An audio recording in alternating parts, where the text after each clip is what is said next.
Yo, what's up teman-teman, balik lagi bersama Bang Korea dalam segmen Ada apa ya? Hari ini ya, hari yang membuat Korea sangat marah. Kenapa? Lanjut tonton. Di Korea sekarang lagi ada satu kontroversi yang awalnya cuma kelihatan kayak promo tumbler kopi biasa. Tapi dalam hitungan jam, netizen ngamuk, presiden Korea pun ikut marah. Starbucks minta maaf secara global dan CEO Starbucks Korea akhirnya dipecat. Semua gara-gara satu campaign bernama Tank Day. Tank Day. Dan masalahnya campaign itu muncul tepat di tanggal salah satu tragedi demokrasi paling traumatis di Korea Selatan. Tapi yang bikin kasus ini makin menarik adalah bukan pertama kalinya grup pemilik Starbucks Korea terseret kontroversi politik dan sejarah. Awalnya ini cuma campaign promosi tumbler baru, tapi lama-lama netizen mulai nyadar ada sesuatu yang menurut mereka nggak masuk akal. Karena di campaign itu muncul istilah Tank Day, Mei 18, dan juga wording tuck on the desk. Kalau lu orang Indonesia mungkin kurang ngerti ya, hah emang kenapa tuck on the desk? Cuma suara tuck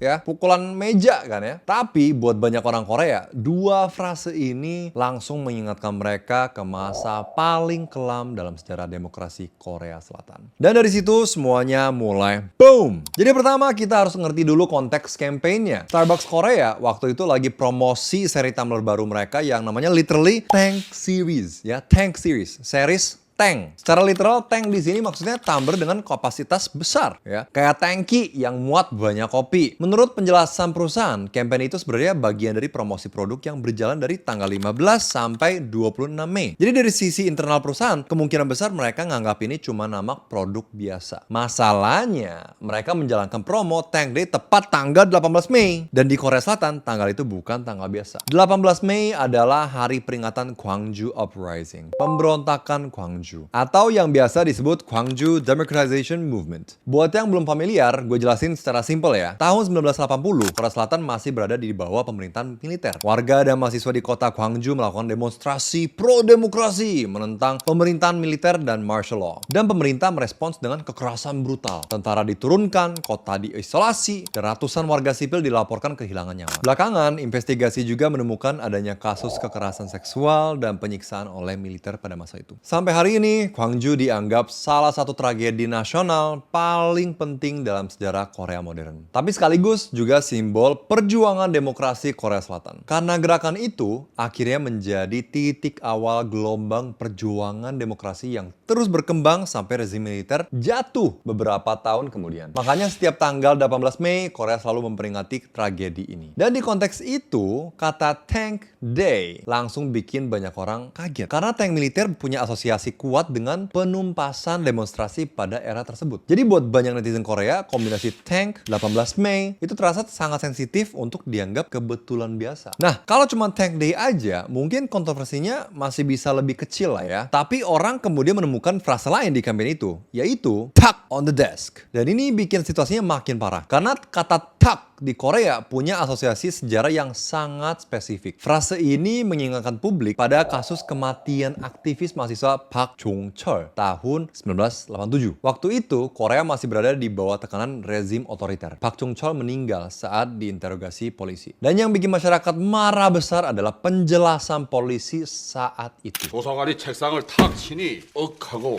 쓰러졌답니다. Mereka bilang kurang lebih, oh dia pingsan setelah meja diketok keras, tak gitu ya. Padahal kemudian diketahui bahwa Park Jong-chol meninggal akibat penyiksaan selama interogasi. Kasus itu akhirnya menjadi salah satu pemicu besar gerakan demokrasi Korea tahun 1987. Jadi ketika publik melihat Tank Day dan tuck on the desk muncul di tanggal 18 Mei, banyak orang merasa ini bukan sekedar wording random. Nah, ini bagian yang menurut gue penting banget dibedakan. Sampai sekarang belum ada bukti bahwa Starbucks Korea sengaja menghina tragedi Gwangju atau sengaja menyindir gerakan demokrasi Korea. Belum ada. Yang ada adalah publik melihat kombinasi simbol, tanggal, dan frase yang dianggap terlalu spesifik. Dan itu memicu kemarahan besar. Jadi penting banget buat kita misahin fakta, interpretasi publik, dan asumsi internet. Karena internet Korea kadang sangat cepat membangun narasi kolektif. Nah, di sini konteks politik Korea mulai penting. Karena buat sebagian netizen Korea, kontroversi ini nggak berdiri sendiri. Mereka mulai menghubungkan kasus ini dengan kontroversi lama dari chairman Shinsegae Group sendiri, yaitu Chung Yong-jin. Dan disinilah muncul istilah 멸공. Apa arti kata 멸공? Secara harfiah berarti memusnahkan komunisme. Istilah ini sangat terkenal di Korea, terutama setelah Perang Korea tahun 1950-an. Karena sampai hari ini, Korea Selatan dan Korea Utara technically masih belum damai total. Mereka cuma berada dalam status gencatan senjata. By the way, ternyata banyak orang Indonesia tidak tahu bahwa status Korea Selatan adalah masih dalam gencatan senjata. Jadi bisa banget dari Korea Utara kapan aja attack kita. Yang mereka sudah melakukan beberapa kali di masa lalu. Salah satunya adalah Pulau Yeonpyeong ditembak, lalu ada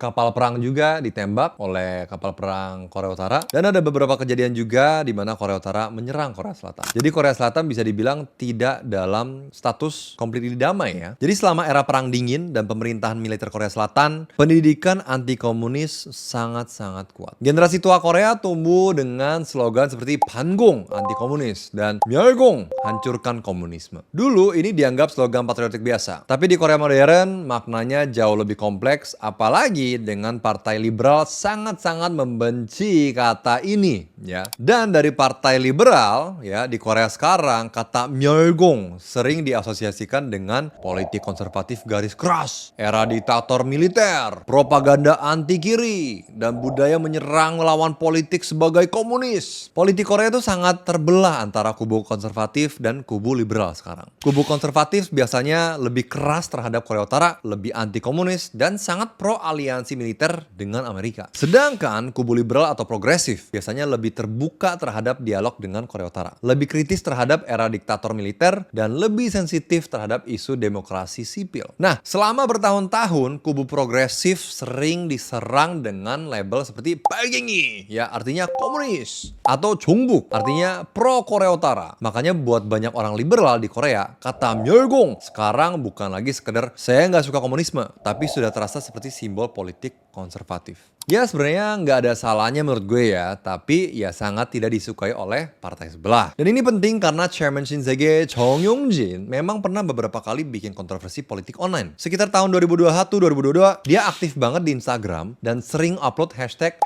Myeolgong. Dia juga beberapa kali upload postingan bernuansa anti-China dan anti-Korea Utara. Masalahnya dia bukan politisi, dia petinggi salah satu konglomerat terbesar di Korea. Dan itu bikin banyak orang bertanya, kenapa Chaebol ikut main politik? Karena di Korea, Chaebol atau konglomerat besar punya pengaruh sosial yang luar biasa besar. Jadi ketika petinggi perusahaan mulai upload simbol politik sensitif, orang langsung curiga ada keberpihakan politik. Kubu progresif marah karena merasa hashtag Myeolgong dipakai sebagai sindiran politik terhadap pemerintahan progresif saat itu. Sementara kubu konservatif membela dengan bilang, emangnya salah anti komunis? Dan akhirnya internet Korea chaos. Dan mereka juga bilang, akhirnya kita punya konglo besar yang berpihak dengan demokrasi. Dan ini bagian yang sangat internet Korea banget ya. Waktu kontroversi Myeolgong lagi panas-panasnya, mantan Presiden Yoon Suk-yeol pergi ke supermarket dan upload foto belanja. Myeolchi, ikan teri kering, dan kong, kacang. Netizen langsung gabungin Myeolgong. Diplesetin dikit jadi Myeolgong ya. Jadi orang langsung bilang, ini kode politik terselubung gak sih? Internet Korea langsung penuh meme. Dan dari sini lu bisa lihat politik, simbol, dan internet culture di Korea tuh nyampur banget. Kadang satu foto belanja aja bisa berubah jadi perang ideologi nasional. Nah, penting dicatat, belum ada bukti bahwa campaign Starbucks ini berhubungan langsung dengan kontroversi Myeolgong ya. Tapi karena grup pemilik Starbucks Korea pernah punya sejarah kontroversi politik seperti itu, sebagian netizen jadi makin curiga. Apalagi kasus Tank Day menyangkut tragedi demokrasi dan simbol militer. Jadi buat sebagian publik, semua ini terasa seperti pola. Walaupun sampai sekarang itu tetap interpretasi publik, bukan fakta yang sudah terbukti. Setelah screenshot campaign mulai menyebar di Threads, X, dan forum-forum Korea, reaksinya langsung brutal. Banyak orang mulai menyerukan boykot terhadap Starbucks Korea dan grup induknya Shinsegae Group. Ada juga netizen yang mengirim email protes langsung ke kantor pusat Starbucks di Amerika. Isi protesnya kurang lebih bilang, kalau perusahaan global beroperasi di Korea Selatan, mereka harusnya memahami sensitivitas sejarah lokal. Ya, which is nggak salah ya. Dan yang menarik, tone protesnya bukan sekedar marah-marah random, tapi lebih ke demokrasi Korea dibayar dengan darah. Jangan dijadikan gimmick marketing. Situasi makin besar ketika Lee Jae-myung ikut angkat bicara. Lee Jae-myung mengecam campaign ini secara publik dan bilang promosi tersebut menghina korban dan perjuangan demokrasi di Gwangju. Dan setelah presiden ikut komentar, kasus ini langsung berubah dari sekedar kontroversi jadi isu nasional. Tapi perlu diingat juga, presiden saat ini partai liberal ya, dan owner Shinsegae Group kelihatan berpihak ke partai konservatif. Jadi bisa dibilang saat yang sangat-sangat tepat untuk Presiden Lee Jae-myung untuk berkomentar terhadap isu ini. Tekanan publik akhirnya bikin Starbucks Korea menarik campaign tersebut hanya dalam beberapa jam. Mereka minta maaf dan bilang akan evaluasi proses internal supaya kejadian serupa tidak terulang lagi. Tapi backlash tetap berlanjut. Akhirnya kantor pusat Starbucks di Amerika juga ikut mengeluarkan permintaan maaf resmi. Bagus. Mereka bilang bahwa walaupun tidak disengaja, kejadian ini seharusnya tidak terjadi. Dan mereka mengakui rasa sakit yang dirasakan korban, keluarga korban, dan orang-orang yang terlibat dalam perjuangan demokrasi Korea. Nah, ini twist terbesar dari kasus ini. Karena gak lama setelah kontroversi makin besar, CEO Starbucks Korea, Son Jong-hyun, akhirnya diberhentikan dari jabatannya. Menurut laporan media Korea, Chairman Shinsegae Group, Jong Yong-jin, disebut sangat marah karena insiden ini terjadi tepat di hari peringatan Gwangju Uprising. Bahkan bukan cuma CEO, eksekutif yang mengawasi campaign itu juga ikut dicopot dan perusahaan bilang mereka bakal melakukan investigasi internal besar-besaran. Jadi ini bukan lagi sekedar kami minta maaf ya, tapi benar-benar ada konsekuensi nyata di dalam perusahaan. Mungkin beberapa orang bakal mikir, bukannya ini cuma marketing gagal doang ya? Konteks Korea berbeda. Korea Selatan modern lahir dari sejarah perang saudara, rezim militer, penyiksaan aktivis, dan perjuangan demokrasi panjang. Banyak keluarga terpisah karena perang Korea. Korea Utara juga masih dianggap ancaman nyata sampai sekarang. Makanya isu komunisme, militer, demokrasi, dan simbol politik semuanya sangat emosional di Korea. Satu kata bisa punya makna sejarah, makna ideologi, dan makna politik. Bahkan makna meme internet. Dan zaman ini kita harus lebih politically correct. Ini artinya memilih kata yang lebih sopan untuk minoritas, menghindari stereotip, berhati-hati soal isu sensitif. Nah, mungkin kelihatan sangat sopan dan respectful terhadap orang lain ya. Tapi menurut gue, ini sangat membatasi kebebasan untuk bicara. Apa yang salah tidak boleh dibenarkan hanya karena bisa menyinggung orang yang tidak sependapat dengan kita. Di banyak negara, kontroversi marketing biasanya selesai di level